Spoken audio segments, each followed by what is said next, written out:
and welcome to a special flashback episode of SWS History. Today, we will be covering the story of the nationwide effort to rescue Jews from Denmark during the Holocaust. In this first section, we will be having numerous guest stars introducing us to the Society of 1943 Denmark. Of them include the descendants of rabbis and survivors. Please enjoy. What was it like to be Jewish in Denmark? Farmor var den eneste af mine bedsteforældre, der var ortodoks. Og det holdt hun meget strengt på, at hendes hjem blev ført fuldstændig som det skulle, efter de jødiske spiseregler. Min farfar, han tog det ikke så nøje med det, men ret.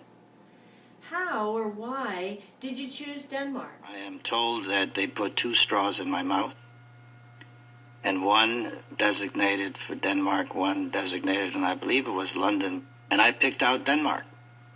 So I am credited for having chosen this place for my father to take on the position as the chief cantor of Copenhagen. What was the community like? Var meget trofast over for det mosaiske trosamfund og var betalt altså til dem, fordi pengene gik altså til velgørende formål. Men altså, han var bestemt ikke ortodox eller troende på nogen som helst måde. While anti-Semitism becomes vicious in Germany, it never assumes life-threatening proportions inside Denmark. I think one important difference is that to Germans, living with a lot of different neighbors and unifying their nation at a very late stage in European history, Jews were suitable as an enemy picture.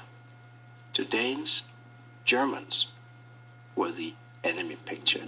The German army crosses the Polish border. Europe is at war. And Denmark again chooses neutrality, just as it had done in World War I. Hitler announces, "We have concluded a non-aggression pact with Denmark."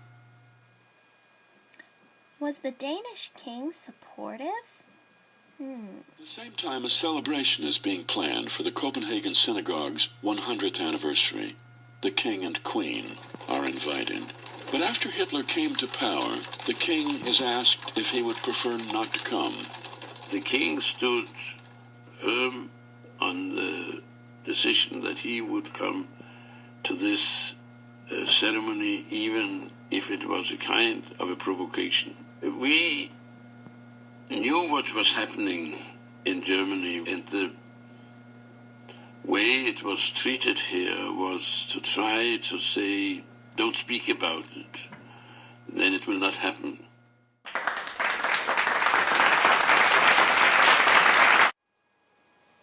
Now that there's basic understanding of the events that took place prior to the Nazis occupying Denmark, let's dive deeper into the events that led up to the necessity of Jews leaving Denmark with the help of their fellow non-Jewish Danish community members.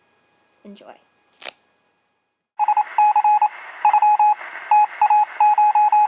Determination to dominate the sea lanes means that Norway is critical, well located to cut Britain's supply lines.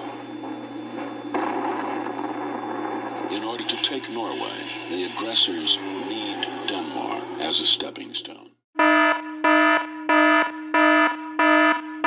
It was a total surprise to me and to everybody else in the family. We heard in the middle of the night the sound of airplanes, which was an unusual thing. Hundreds of airplanes flying over Copenhagen, and also a pamphlet which stated that Denmark had been occupied in order to defend Denmark against England. But what we did not know was there had been very, very little military resistance at our frontier towards Germany. This we learned later on, so in addition to the despair, we also felt shame. The Danes choose to cooperate with the Germans. The government is allowed to go on. Even the police and military continue functioning. It was kind of exciting to see soldiers marching up and down, and I remember children making fun of the German soldiers.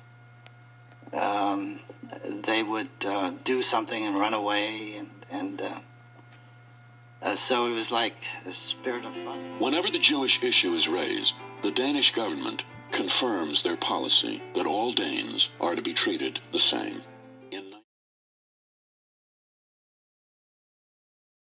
The orders arrive. Arrest the Jews on October 1st, when families will be at home celebrating the Jewish New Year. After meeting with Werner Best, Dukvitz takes the news immediately to leaders of the Social Democratic Party. The message, of course, first went to the president of the Jewish community and home to my father, that Friday night would be the night of arresting Jews in Denmark, and there were already boats in the harbor to transport them to the camps on the continent. Who helped the Jews escape?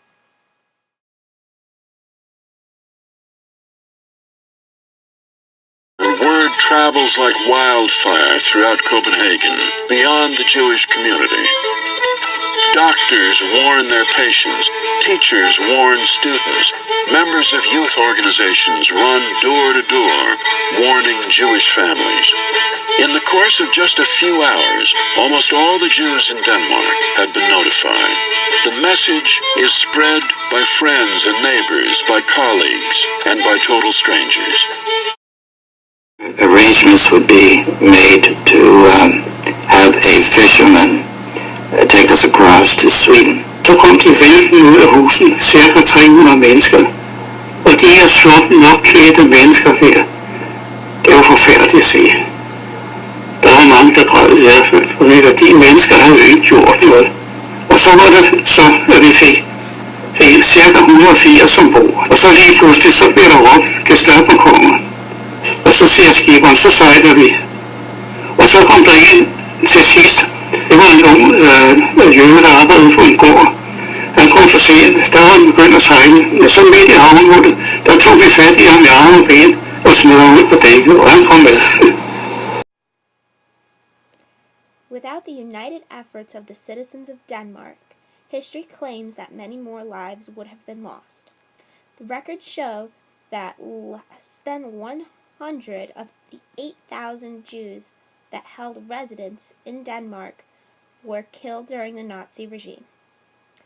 Let it be known to the world that with the united efforts of a nation with compassion, anything can be accomplished.